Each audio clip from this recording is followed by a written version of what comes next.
समुद्र के अंदर न जाने कितने रहस्य छिपे हैं जिसके बारे में कोई नहीं जानता। कुछ साल पहले आर्कियोलॉजिस्ट की एक टीम गुजरात के धबारी गांव के पास अरब सागर में कुछ एक्सप्लोर कर रहे थे, पर 130 फीट की गहराई में जाने के बाद वो ऐसी रहस्यमयी चीज को देखते हैं जिसे जानने के बाद हर कोई हैरान था। दरअसल वो एक बेहद खूबसूरत वेल प्लेनेड नगर था जिसके सामने आज की नगरें भी फीका था। लेकिन समुद्र के अंदर ऐसी नगरी को देखकर आर्कियोलॉजिस्ट इसलिए हैरान थे कि आखिर ये नगरी समुद्र में बनी कैसे, ये कितना वर्ष पुराना है। इसे जानने के लिए जब इसका कार्बन डेटिंग किया गया तो पता चला कि ये महाभारत के समय का है, जो आज से लगभग 9000 वर्ष पुराना है। ये वही द्वारिका नगरी थी जिसे श्री कृष्ण ने अरब सागर के पास बसाया था। समुद्र के अंदर मिली द्वारिका नगर इस बात का गवाह था कि सबसे पहले एडवांस सिविलाइजेशन की शुरुआत भारत में हुई थी। महाभारत के कुछ वर्ष बाद समुद्र ने द्वारिका को अपने अंदर समा लिया।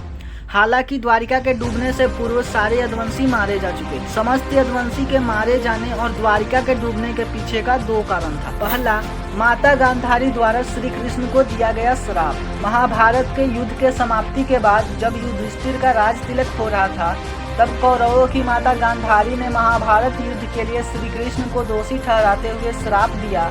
जिस प्रकार कौरवों के वंश का नाश हुआ है, उस प्रकार यदुवंश का भी नाश होगा। दूसरा, ऋषियों के द्वारा श्री कृष्ण पुत्र शाप को दिया गया श्राप। एक दिन महर्षि विश्वामित्र, कर्ण, देवर्षि नारद आदि द्वारिका गए।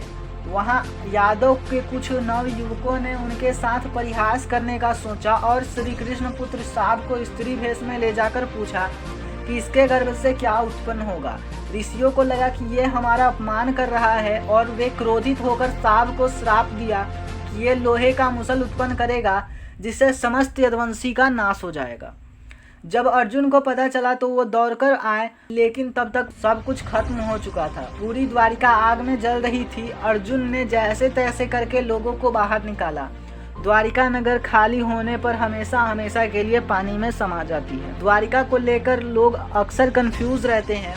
हालांकि वर्तमान में द्वारिका दो भाग में है, द्वारिका और बेट द्वारिका। द्वारिका समुद्र के किनारे बसा एक छोटा सा शहर है, जबकि बेट द्वारिका अरब सागर के बीच बसा एक छोटा सा द्वीप। काफी सालों तक तो बेट द्वारिका का माइथोलॉजी और पौराणिक कथाओं मानकर अनदेखा किया जाता था, क्योंकि हमारे पास कोई ऐसा प्रूफ नहीं था कि पौराणिक कथाओं में सम्मिलित हो।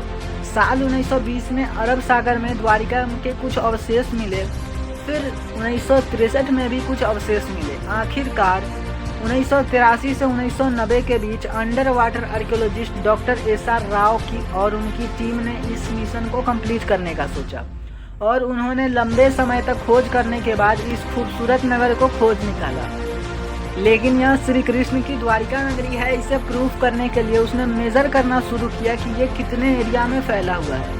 तो पता चला कि ये 153.6 किलोमीटर एरिया में फैला हुआ है, जो भागवत पुराण के अनुसार उतनी ही जमीन थी जितना समुद्र देव के ने भगवान श्री कृष्ण को द्वारिका बसाने के लिए भेंट की थी। प्रमाण के बाद यह साबित हो जाता है कि खोजी गई नगरी भगवान श्री कृष्ण की द्वारिका है। दोस्तों, आपको ये जानकारी कैसी लगी हमें कमेंट में बताएं और इस वीडियो को अपने दोस्तों के साथ शेयर करो।